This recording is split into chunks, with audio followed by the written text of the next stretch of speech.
Hello everyone and welcome back to Age of Nagash, which is of course a channel dedicated to Age of Sigmar. And in this video we're going to be talking all things Orruk Warclans in my initial basically likes and dislikes review of this battle tome. So you may remember when the Untitled the Nagash battle tome came out, the latest one, that I did a sort of initial review video of that, just talking about my dislikes and likes of that battle tome, and this is going to be very similar. So this video I'm planning to just be about 10 minutes long, not very long guys, obviously we'll see how that turns out. But I bought myself the Orruk Warclans battle tome today, so I've been looking at it today, sort of going through and seeing what I think of it and wanting to tell you guys my thoughts of this Destruction battle tome. What I'd like to say with that is that this has not been sent to me by Games Workshop or any other company. So what that means is that you're going to get my complete honest review, which you guys come to expect by now, and I will call out Games Workshop, obviously for things that I don't think are alright in this battle tome. Not that actually makes a difference, but I'll give you my complete and honest review of this book. I'm not just going to lie and say everything's fantastic, go buy it and give Games Workshop lots of money. So rest assured I'll be telling you my honest thoughts about this book. But I would like to add just a grain of salt onto that, is that I don't actually actively at the moment play a Orruk Warclans army, but I am building up a Kruleboyz army as we go, but I haven't actually had a game with it. So what I will say, if there's anything you disagree with my thoughts in this video, what I'd like you to do is please let me know that down below in the comments and be constructive about it, obviously, but just so people who are watching this video, they can read your comment and then they can learn if you are like an experienced player with Orruk Warclans. I know that this is obviously a new book, but it's just an updated one, so if you've got a lot of experience in the past, let us know in the comments, because it's not just going to be me who's going to learn from that, it's going to be everyone who's watching this video and trying to learn as much knowledge as possible of the Orruk Warclans. And as they came out as a pair, the Orruk Warclans battle tome and the Stormcast Terms battle tome, I will at some point soon, I'll be doing my initial review of that battle tome as well, in the same sort of style. And it's, like I say, a bit different in this video, because there's just likes and dislikes compared to when I normally do a review of an army like the Soulblights one, and it's currently at the moment and it's just so much in depth. I will get to that with these armies, so if you feel like they're a bit summarised this review today, don't worry about it, as they will get a proper review at some point in the near future. So with that guys, remember, if you do enjoy the video, if you could smash the like button, the subscribe button and the bell notification, that would be amazing, and let's crack on. And we're going to start with dislikes, as I think it's good to get the negative stuff out of the way and then end on a positive. So the first thing I want to say is simply, why did they nerf Bone Splitters? And what I mean by this is that overall, Bone Splitters have taken a nerf in the sense of either their war scrolls have lost abilities or their allegiance abilities have been dampened a little bit, shall we say. And I think it's a real big shame, because Bone Splitters, they weren't exactly doing the best anyway. You know, there was, I believe, what was it, the Cunning Rock, what was with all the Arrow Boys and stuff, that was from a long time ago and caused quite a bit of problems, but that was absolutely ages ago. That was in first edition from what I remember, and since then haven't really caused any problems, haven't really been the best. Could have done with a bit of a, you know, a push up, a bit of a bump in this new battle tome, and unfortunately they got the boot of Games Workshop, so I don't know why they did that. It's almost like they're nerfing the older model lines to try and make you buy the new Kruleboyz. Who knows? Maybe that's the reason. But seriously, the annoying thing with the Bone Splitter nerf for me is that I kind of feel like, as someone who's a bit of an outsider, if I hadn't already reviewed the Bone Splitters and stuff a few months back when I did, I would think Bone Splitters, you know, they're anti-monster. Surely they're loving, you know, this Age of the Beast sort of thing that we're in at the moment, and the Realm of Beast and Gur that we're fighting at the start of 3rd edition. However, Games Workshop has decided to take a lot of their monster hunting abilities away. So yeah, fantastic. Great for the Bone Splitters. So yeah, a bit sad about that, but obviously I'm not going to dwell on it too long. Moan about that enough. The next thing I want to say is Big War is worse. So some people I know didn't like playing against Big War because it was... Some people found it a bit of a negative play experience, but to be honest, when I played against it, like I never played as it, but when I played against it, I always found it to be okay. I'd say like my win rate against it was about 50%. Obviously, I played different armies, but I wasn't playing anything like, I don't know, Arcanizers of Zeech, Daughters of Cain, Idoneth Deepkin, Seraphon, Starborn. All these sorts of armies that seem to be doing pretty good no matter what army they play against. I was playing more fat middle armies, so I didn't really have a problem against it. So I was a little bit sad that when things get worse, because obviously when you look to get a new battle tome, you always hope that, you know, things are going to be a bit improved. You might go, oh, there's a couple things about battle tome that are a bit strong, so they might get a little bit nerfed. But Big War was fine, and it's not a huge nerf at all. I wouldn't say it's nearly affected as much Big War in the new battle tome as how much the new battle tome has affected Bone Splitters. But, you know, again, it's a nerf's a nerf. And the thing what I don't like about that is that Big War is the way to obviously mix all of them together. And as someone who's a avid fan of, let's say, orcs and goblins, because I used to collect them a bit when I was a kid, and I like the idea of mixing lots of things. You know, you've got back then your black orcs, and then you've got some savage orcs and all that sort of thing. It all just feels nice and mixed together. Obviously, Orruk Warclans, no grots really, apart from hog-grots. But that's why I like the Big War, because you can mix a lot of things.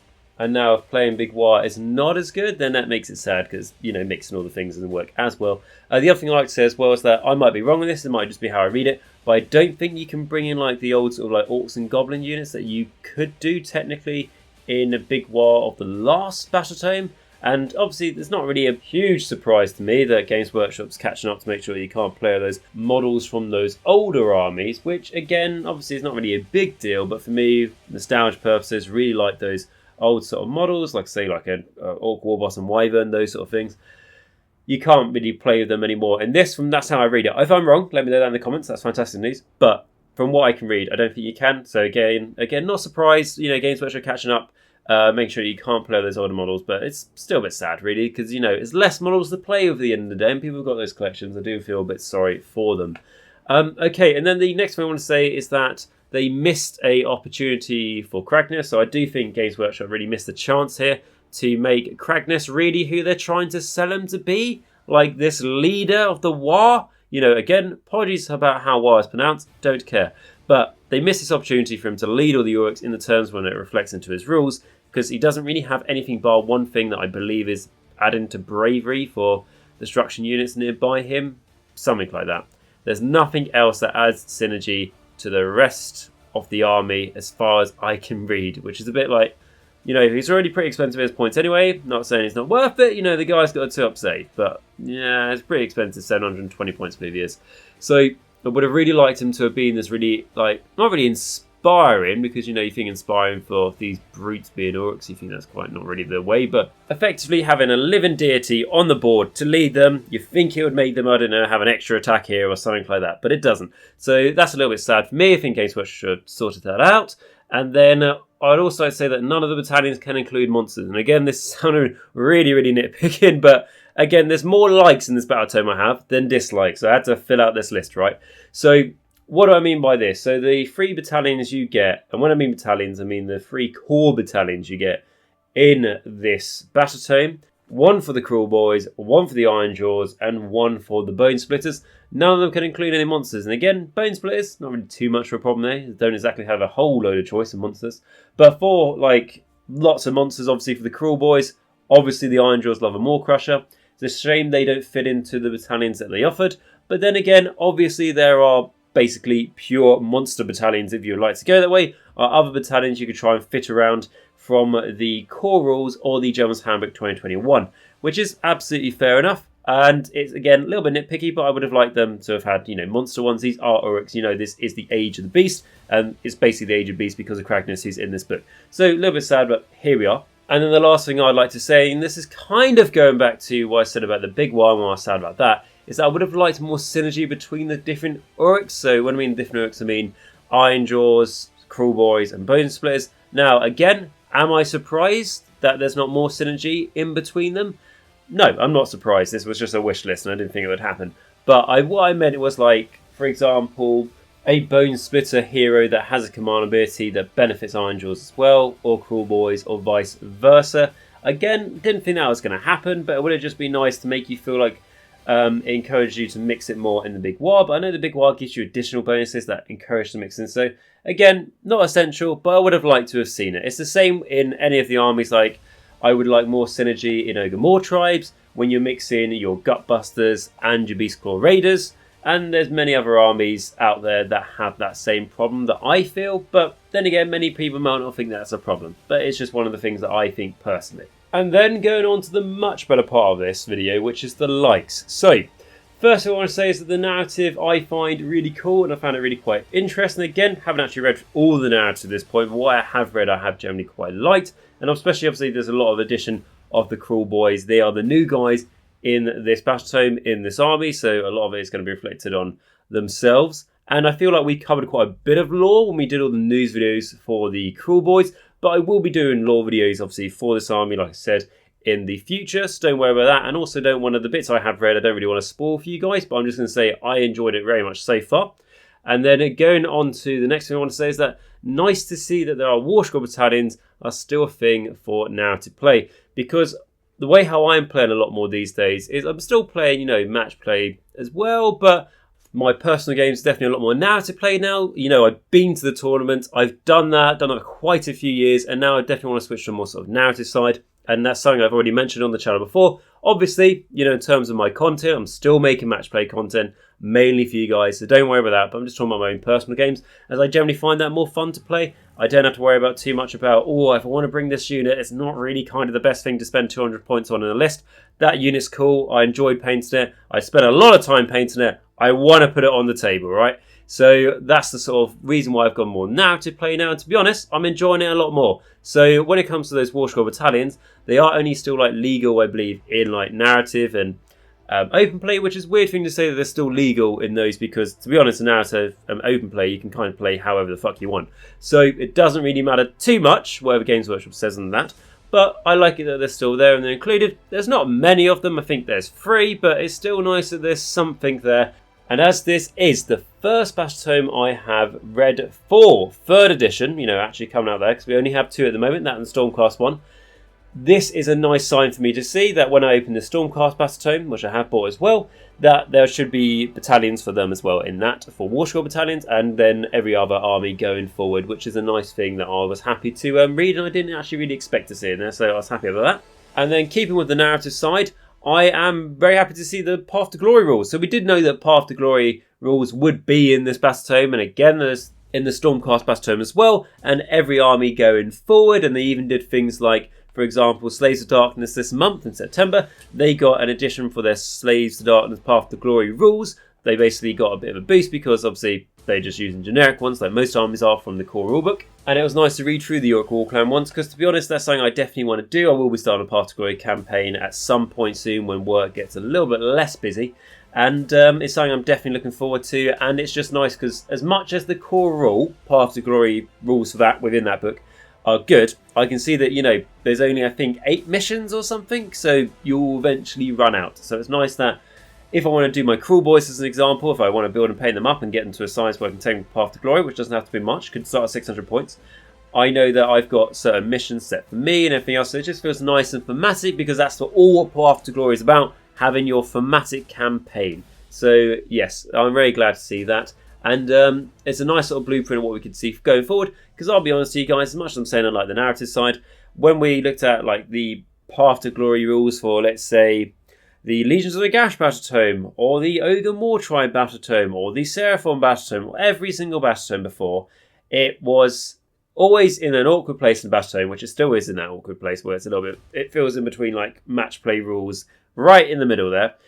So I don't know why they don't just put it at the start. Anyway, they should put it in a different place, but that's what I'm talking about. When you looked at the older Battle Tomes with their Path to Glory rules, Path to Glory was just so unbalanced that I never played it, because I looked at doing it and I was playing, I think it's Legions of Nagash, and someone else was playing it as a 2nd edition Battle Tome, and it was basically I started Vampire on Zombie Dragon, a bunch of stuff, and they start on something that's probably about a third of the points. Now, again, you're not exactly meant to always play, points focused when it's narrative, but at the end of the day, you still want to try and make the game somewhat equal, so at least your opponent is actually going to enjoy themselves somewhat. So the point that I was trying to make is that when I was flicking through and I came across the Path to Glory rules this time, it was actually nice to read them, as they're relevant for me, and not just, fucking hell, just move out of the way, it's no point to you, get out of this book. So it was a nice change for that one. And then moving more to sort of the match play sort of side again, I think that Cruel Boys and Iron Jaws can be solid, fun armies. What do I mean by this? I think that those two armies, do I think that they're top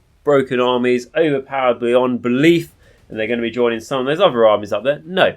I think that they are, again, fat middle armies, but I think they're probably mid-tier plus, I think. And again, this is just my initial review, and I don't actually play Iron Jaws, and I don't currently play Cruel Boys. So someone out there who is playing them and wants to let me know actually what they think about it, put it in the comments. But like I say, from my initial review, I think they're going to be mid-tier plus, which for me is my favourite part of the army, or even just mid-tier to be honest. They're my favourite type of armies, because it means that hopefully on the average you win, 50% of your games, and it's because you're actually having to engage your brain to win those games, not very much like just piloting an army, as some armies are that we've already talked about before many times this channel. But as much as it's cool to see the Cool Boys and the Iron Jaws do that, Bone Splitters aren't there, I don't think, because I think they're generally going to struggle. I think they'll be, not like Slaanesh struggle, not like he knows Slaanesh, I don't think, but they'll be Nighthaunt tier sort of thing. That's what I reckon for them.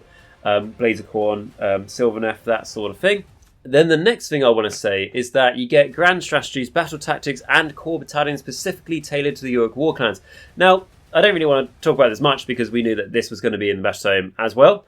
And I've already told you my thoughts on the core battalions. Nice, but I would have liked them to be able to include monsters. And I think, to be honest, like maybe the grand strategies and the battle tactics, you might just be taking the generic ones out of the 3rd edition core rulebook anyway, to be absolutely honest with you. But you may find, you might have more experience with this, like I keep saying, and you might actually go, no, actually that battle takes a lot better than all the ones in the core rulebook, or that grand strategy is, and that's fantastic. I really hope it is. So, they all seem okay, and we just expected to see that in the book. But the reason I just put it here is because, it's the first book I've read with specific grand strategies, battle tactics, and core battalions, so that's nice, but I presume we're just going to get this in every other Battletome going forward.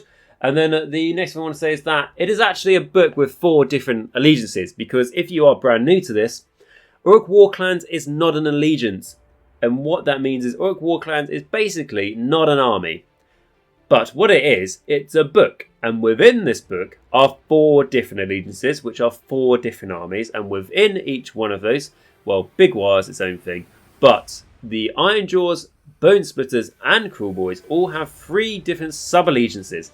So really, you're going to be able to play this army. Again, sub-allegiances don't change things hugely, but a significant amount, enough to make a noticeable difference when you build your army list, obviously, and what you're tailoring towards.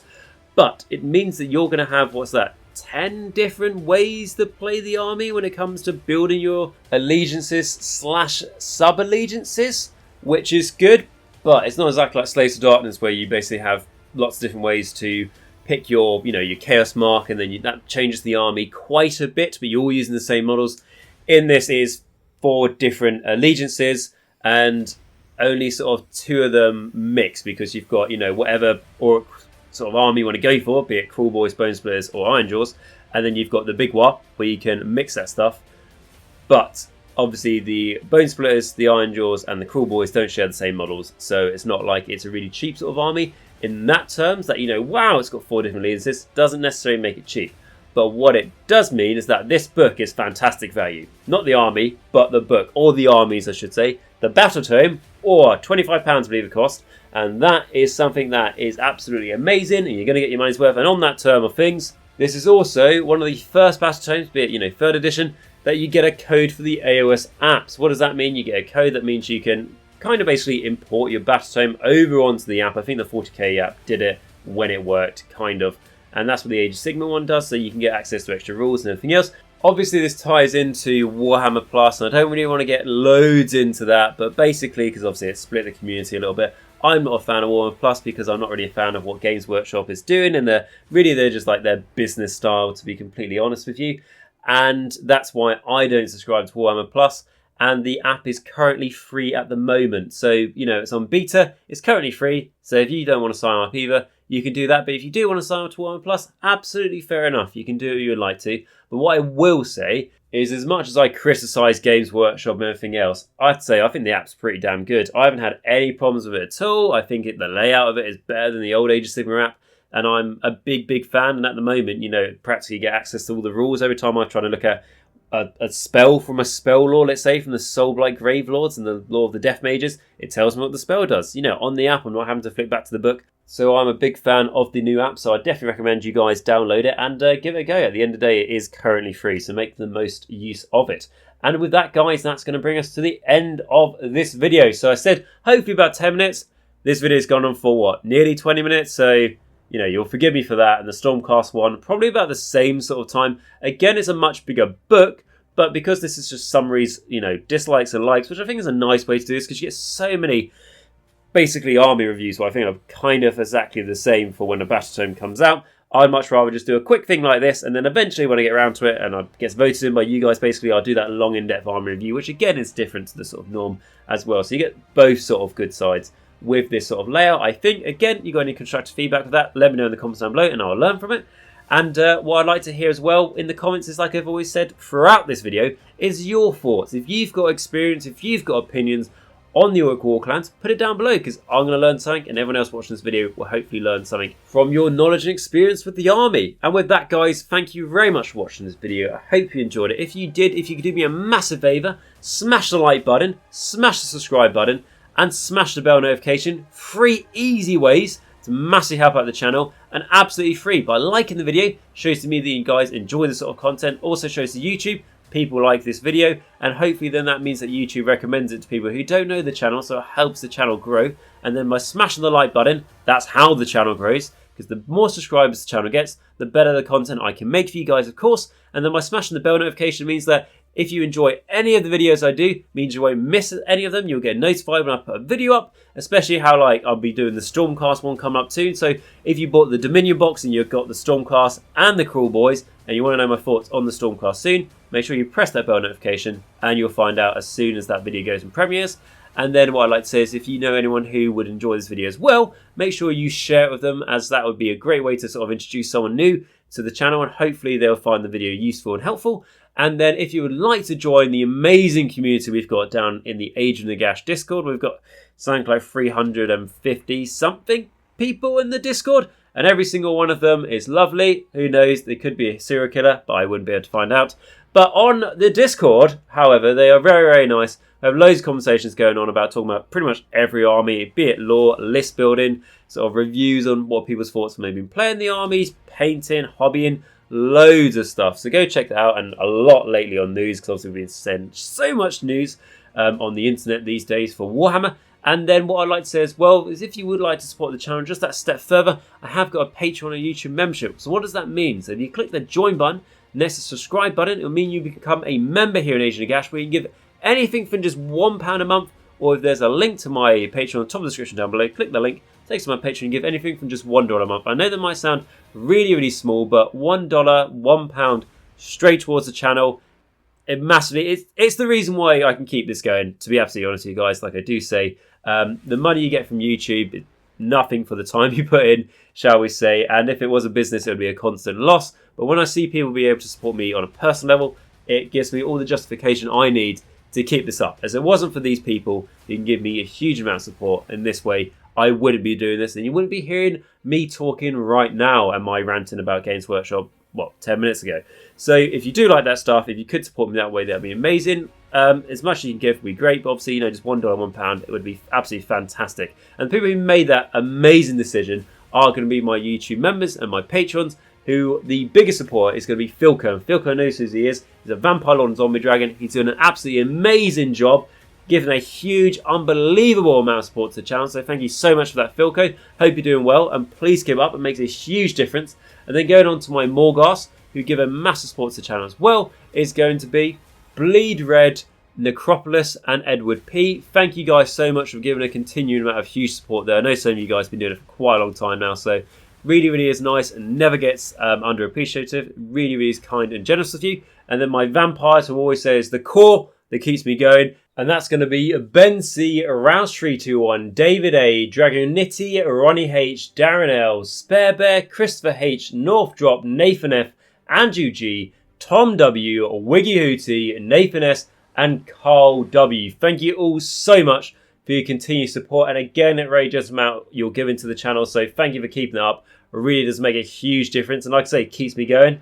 And then my Necromancers, which is Jacq.l, RadiationRiley, AW77, Sagas, WolfNick, Michal W, Cranky Wombat, Tom M, Christopher C, Christopher F, James S, Thomas B, Steve T, James T, Patrick F, JJ, R Christopher, Sception, Arnold G, and Shaun S. Thank you all so much for allowing me to keep this up and help get as many people in this amazing community of Warhammer, and specifically Warhammer Age of Sigmar, and to help them continue their journey throughout this Warhammer Age of Sigmar that we've all came to know and love. And with that, guys, if you could support that way, that would be amazing. But if you can't, no worries at all. All I ask you, smash the like, subscribe, and bell notification. as they are really easy to do and it's absolutely free. And sometimes YouTube, for some reason, likes to unsubscribe people, so if you double check you are subscribed, that would be amazing. And above everything else, guys, I'm just mainly glad that you came and checked out and watched this video today. I hope you enjoyed it. And remember, until next time, to stay safe, stay hygienic, make sure you wear a mask, and for God's sake, wash your hands. Otherwise, you're going to roll really badly for your Orruk Warclans, of course. And then more importantly, though, remember until next time, that Nagash is all, and all is one in Nagash.